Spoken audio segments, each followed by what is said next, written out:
Hey everybody, thanks for being here. Have you ever heard of the sunk cost fallacy? Well, what is that? Well, this is where someone would be likely to continue with an investment, whatever that investment might be, even if it would be more rational or more intelligent to give it up. So basically, this is it. The sunk cost fallacy describes our tendency to follow through on an endeavor if we've already invested time, effort, and money into it, whether or not the cost outweighs the benefits.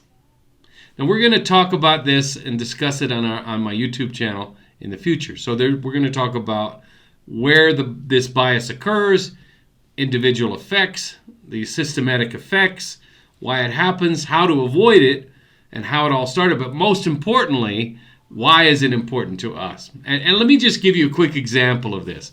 Have you ever watched a movie and you get about 30 minutes into watching the movie and you realize you don't even like it? It's kind of boring.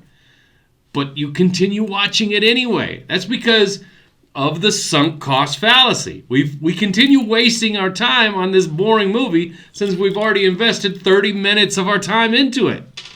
So the sunk cost fallacy describes our tendency to continue to pursue an endeavor that we have already committed to in terms of investing money, time, or effort into it, even if those costs are not recoverable. In the movie example, you're never going to get your 30 minutes back. Well, anyway, that's what we're going to talk about. Thanks for being here. Check out our other channels and my podcast. Talk to you guys later. Ciao, ciao.